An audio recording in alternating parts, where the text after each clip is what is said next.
بسم اللہ الرحمن الرحیم۔ حضرت واصف علی واصف فرماتے ہیں کہ انسان گمراہ اپنی مرضی سے ہوتا ہے۔ گمراہ کا معنی ہے ذاتی راہ بنانا اور اپنی مرضی کرنا۔ ٹھیک، جو اپنی مرضی کرے گا وہ گمراہ ہوگا، اور جو کہ نہیں میں نے کسی بڑے کا حکم ماننا ہے، اگر کوئی مجھے سمجھائے گا تو میں اس کے اکارڈنگلی چلوں گا، تو ایسے لوگ گمراہ نہیں ہوتے۔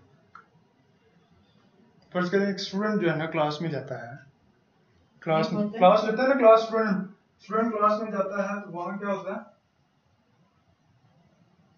اگر وہ اسٹوڈنٹ یہ کہہ دے کہ میں تو بھائی اپنی مرضی سے چلوں گا، میں کسی ماسٹر کو نہیں مانتا، میں کسی استاد کو نہیں مانتا، میرا کوئی ٹیچر نہیں، مجھے آتا ہے، میں اپنی مرضی سے کتاب پڑھوں گا، میں اپنی مرضی سے چلوں گا، تو کیا ہوگا؟ امتحان میں وہ فیل ہو جائے گا۔ ایسے ہی وہ امتحان میں فیل ہو جائے گا۔ اس لیے یہ بات بہت ہی پیاری کی ہے واصف صاحب نے کہ انسان جو ہے نا گمراہ اپنی مرضی سے ہوتا ہے۔ تو جو بھی گمراہ ہوگا وہ اپنی مرضی سے ہوگا۔ ایک دوسری جگہ واصف صاحب فرماتے ہیں، دوسری جگہ ایک اور جگہ فرماتے ہیں کہ گمراہ وہ شخص ہوتا ہے جس کے پاس سوچ ہو،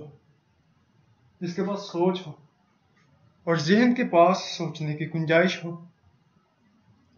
جب انسان یہ فیصلہ کر لے کہ اللہ کی تلاش میں کسی کا کہنا ماننا ہے تو اس کے پاس کوئی سوچ نہیں رہتی، اس کے پاس پھر کوئی سوچ رہے گی نہیں۔ اس نے فیصلہ کر لیا کہ بھئی میں نے اللہ کی تلاش میں کسی کا حکم ماننا ہے، کسی کا کہنا ماننا ہے، میں اپنی مرضی نہیں کر سکتا، اگر اپنی مرضی کروں گا تو میں مارا جاؤں گا۔ جیسے کہ قرآن پاک میں اللہ پاک فرماتا ہے فَاسْأَلُوا أَهْلَ الذِّكْرِ إِن كُنتُمْ لَا تَعْلَمُونَ۔ ترجمہ، تمہیں نہ معلوم ہو تو جاننے والوں سے پوچھو، تمہیں نہ معلوم ہو تو جاننے والوں سے پوچھو۔ اب یہ اللہ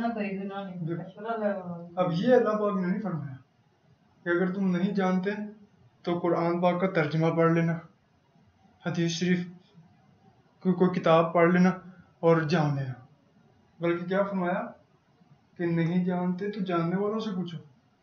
اب یہ نہیں کہ اچھا مجھے نہیں پتا تو چلو میں جاتا ہوں قرآن پاک کھولا اور ترجمہ کھول کے پڑھنا شروع کر دیا، ترجمہ پڑھنا شروع کر دیا اور بعد میں اس کا اپنی مرضی کا مطلب نکال لیا، جو سمجھ میں آیا وہ اپنا مطلب نکالا اور جا کر بھی مجھے سارا آتا ہے۔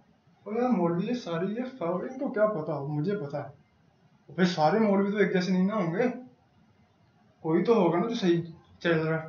جب قرآن پاک میں آ گیا کہ تمہیں نہ معلوم ہو تو جاننے والوں سے پوچھو، تو اس کا یہ مطلب ہے کہ قیامت تک کوئی بھی دور ایسا نہیں آئے گا جس دور میں نہ جاننے والے موجود نہ ہوں، یعنی کہ ہر دور میں جاننے والے موجود ہوں گے۔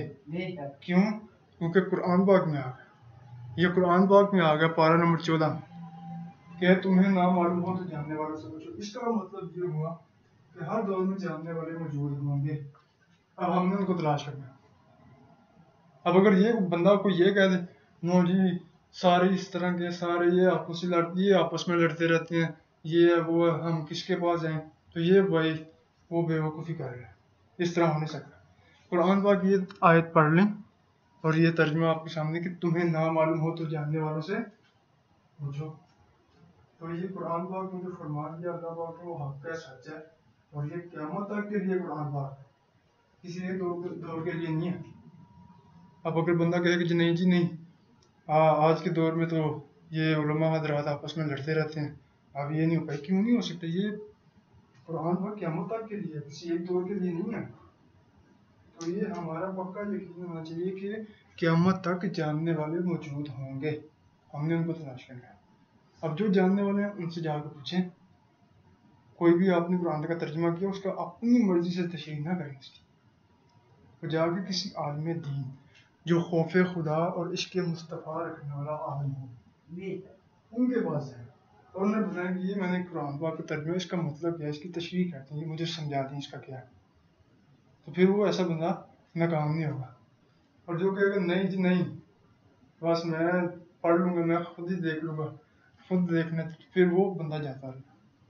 جس کا کوئی رہنما ہوگا وہ مار نہیں کھائے گا، اور جس کا کوئی رہنما نہیں ہوگا وہ مار کھائے گا. جیسے کہتے ہیں یار یہ کام بڑا اچھا کر رہے تم، کہاں سے سیکھا؟ یہ سوال آتا ہے نا، کہاں سے سیکھا؟ پھر وہ بتاتے یار میرا فلاں استاد تھا، اس سے سیکھا. کبھی ایسا ہوگا منو آپ ہی آ گیا، ایسا ہو ہی نہیں سکتا. تو ہم نے بزرگوں سے رہنمائی حاصل کرتے رہنا چاہیے اگر ہمیں کامیاب ہونا ہے تو.